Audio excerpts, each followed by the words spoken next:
오늘은 로마서 9장 6절부터 13절까지의 말씀을 함께 묵상해 보도록 하겠습니다. 말씀을 봉독해 드리죠.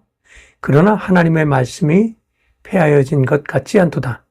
이스라엘에게서 난 그들이 다 이스라엘이 아니요 또한 아브라함의 씨가 다 그의 자녀가 아니라 오직 이삭으로부터 난 자라야 내 씨라 불리리라 하셨으니 곧 육신의 자녀가 하나님의 자녀가 아니요 오직 약속의 자녀가 씨로 여기심을 받느니라.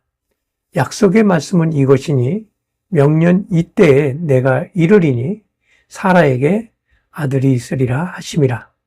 그뿐 아니라 또한 리브가가 우리 조상 이삭 한 사람으로 말미암아 임신하였는데 그 자식들이 아직 나지도 아니하고 무슨 선이나 악을 행하지 아니한 때에 택하심을 따라 되는 하나님의 뜻이 행위로 말미암지 않고 오직 부르시는 이로 말미암아 서게 하려 하사 리브가에게 이르시되 큰 자가 어린 자를 섬기리라 하셨나니 기록된 바 내가 야곱은 사랑하고 에서는 미워하였다 하심과 같으니라. 6절부터 13절까지의 말씀을 봉독해 드렸습니다.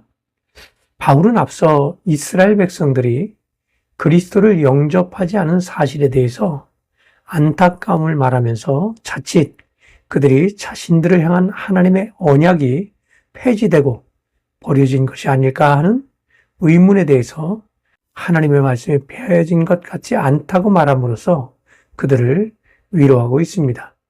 그리고 그들의 역사를 다시 소환해서 아브라함과 사라 그리고 이삭과 리브가의 상황을 예를 들면서 육신의 자녀가 하나님의 자녀가 아니며 오직 약속의 자녀가 씨로 여기심을 받게 됨을 설명하고 있습니다. 우리가 여기서 한 가지 분명해야 하는 것은 혈통이 그들의 선택적 구원의 대상이 되지 않는다는 것입니다.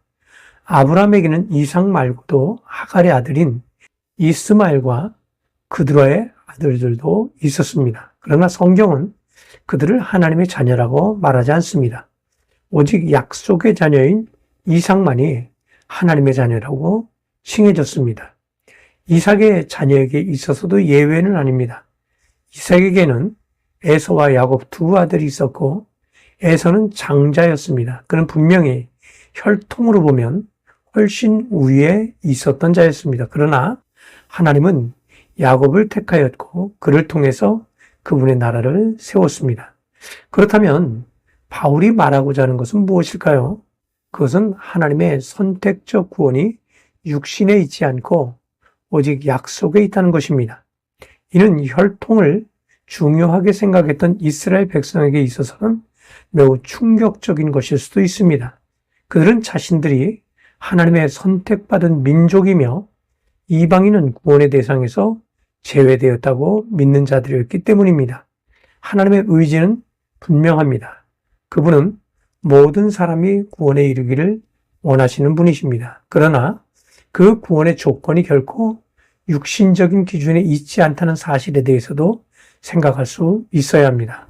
어떤 사람들은 믿음의 가정에서 태어났다는 이유로 구원받을 수 있을 것이라고 생각합니다. 그러나 그들은 하나님의 구원의 원칙을 전혀 이해하지 못하고 있다고 할 수 있습니다. 하나님은 오직 그분의 약속에 따라 구원하십니다. 우리를 향한 하나님의 사랑이 무엇일까요? 그것은 예수께서 모든 사람을 대신해서 죽으시고 묻히시고 사흘 만에 다시 살아나신 사실 안에 있습니다. 이 일에 대하여 하나님께서 친히 육신의 몸을 입고 이 땅에 오셨다고 성경은 증거합니다. 그리고 그 사실을 마음으로 믿고 영접한 모든 사람들은 구원에 이를 수 있게 될 것임을 약속하셨습니다. 그렇습니다. 우리의 구원은 약속으로 인하여 오는 것입니다. 그것은 어떤 행위나 환경에 의해 결정되는 것이 결코 아닙니다.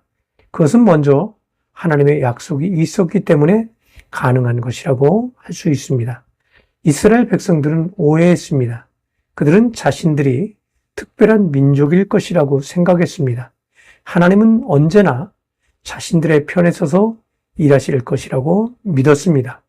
예수님을 십자가에 못 박아 죽인 이후에도 그들은 자신들의 행위가 옳은 것이라고 생각했습니다. 그것이 하나님을 위한 것이라고 믿었습니다. 그러나 그들은 틀렸습니다.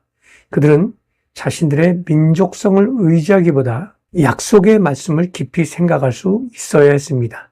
그리고 그들의 구원자가 어떻게 오실 것인지에 대해서 약속의 말씀을 펼쳐들고 과연 예수께서 그분인지를 살펴야만 했습니다. 그러나 그들은 오히려 기득권을 지키려 했던 당시 종교 지도자들의 선동에 휘말려서 결국 약속대로 오신 예수님을 십자가에 못 박는 일에 동참하고 말았습니다. 하나님과의 모든 관계는 약속으로 맺어졌습니다.